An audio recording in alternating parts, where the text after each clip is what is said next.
നമ്മൾ ഗ്രാഫ്റ്റിംഗ് ആണ് ചെയ്യാൻ പോണത്. ഒന്നാമത്തെ പാഠത്തിൽ നമ്മൾ ലെയറിങ് ചെയ്തു. അതിനുശേഷം നമ്മൾ പഠിച്ച രണ്ടാമത്തെ ടെക്നിക്കാണ് ഗ്രാഫ്റ്റിംഗ്. രണ്ട് ക്വാളിറ്റി ഉള്ള പ്ലാന്റിനെ ഒരു ചെടിയിൽ, ഒരു സസ്യത്തിൽ, ഒരു പ്ലാന്റിൽ വളർത്തുന്ന രീതിയാണ് ഗ്രാഫ്റ്റിംഗ് എന്ന് പറയുന്നത്. ഇതുവഴി നമുക്ക് ഒരു ചെടിയിൽ നമുക്ക് 2 തരം കായ്ഫലങ്ങൾ ഉണ്ടാക്കിയെടുക്കാൻ നമുക്ക് സാധിക്കുന്നതാണ്. ഇന്ന് നമ്മൾ ഗ്രാഫ്റ്റിംഗ് ചെയ്യുന്നത് മാവിലാണ്. ഇവിടെ ഞാൻ സെലക്ട് ചെയ്തിരിക്കുന്നത് നല്ല പുളിയുള്ളൊരു മാവാണ്. അതിലേക്ക് നല്ല മധുരമുള്ള മാങ്ങ ഉണ്ടാവുന്ന ഒരു മാവിൻ്റെ കമ്പാണ് നമ്മൾ ഗ്രാഫ്റ്റ് ചെയ്യാൻ പോണത്. അപ്പോൾ ഈ ഒരു ചെടിക്ക് ഏകദേശം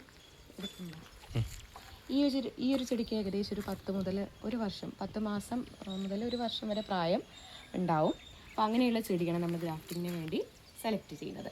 അപ്പോൾ ഈ ഒരു ചെടിയെ ഗ്രാഫ്റ്റിങ്ങിന് വേണ്ടി നമ്മൾ സെലക്ട് ചെയ്യുന്ന ഈ ഒരു ചെടിയെ നമ്മൾ റൂട്ട് സ്റ്റോക്ക് എന്നാണ് പറയുന്നത്. ഈ ഒരു ചെടിയിലേക്കാണ് നമ്മൾ മറ്റൊരു മാവിൻ്റെ അതേ നമ്മൾ ഗ്രാഫ്റ്റ് ചെയ്യുമ്പോൾ ശ്രദ്ധിക്കേണ്ട കാര്യം, ഒരേ സ്പീഷീസിൽ പെട്ട ചെടികളായിരിക്കണം നമ്മൾ സെലക്ട് ചെയ്യേണ്ടത്. അതായത് മാവാണെങ്കിൽ നമുക്ക് മാവിൻ്റെ തന്നെ വേറൊരു വെറൈറ്റി മാവിൻ്റെ കമ്പ് ആണ് നമുക്ക് ഗ്രാഫ്റ്റ് ചെയ്യാൻ പറ്റുക. അപ്പോൾ ഏതൊരു ചെടിയാണോ എടുക്കുന്നത് അതിൻ്റെ അതേ സ്പീഷീസിൽ പെട്ട മറ്റൊരു ചെടിയെ വേണം നമ്മൾ ഗ്രാഫ്റ്റ് ചെയ്യാൻ വേണ്ടി എടുക്കേണ്ടത്.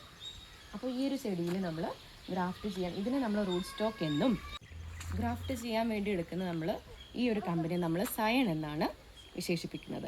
അപ്പം നമ്മൾ സയണിനെ നമ്മൾ സെലക്ട് ചെയ്യുമ്പോൾ നല്ല ആരോഗ്യമുള്ളൊരു കമ്പനിയെ തന്നെ നമ്മൾ നോക്കി സെലക്ട് ചെയ്യണം.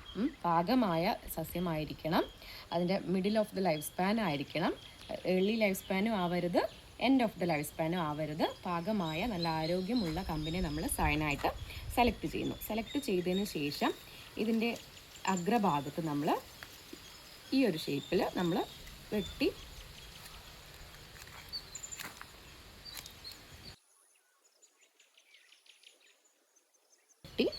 എടുക്കേണ്ടതാണ്.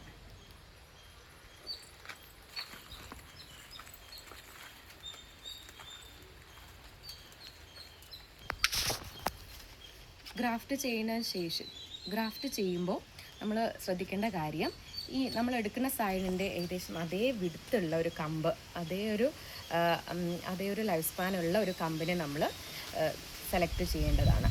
സെലക്ട് ചെയ്തതിന് ശേഷം ഇതിൻ്റെ ഈ ഒരു ഭാഗത്ത് വെച്ച് നമ്മൾ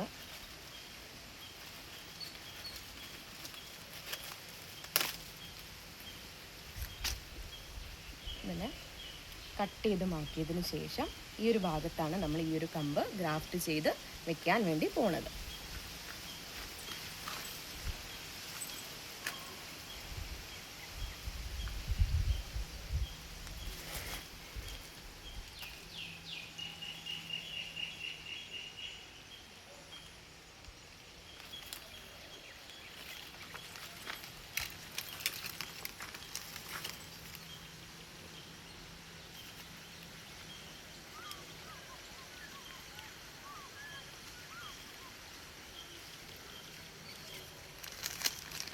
ഇങ്ങനെ ചെയ്തതിന് ശേഷം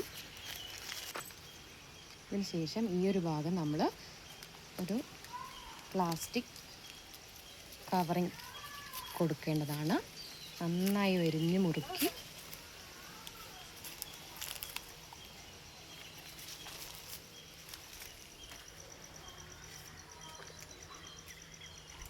കെട്ടി വയ്ക്കുക.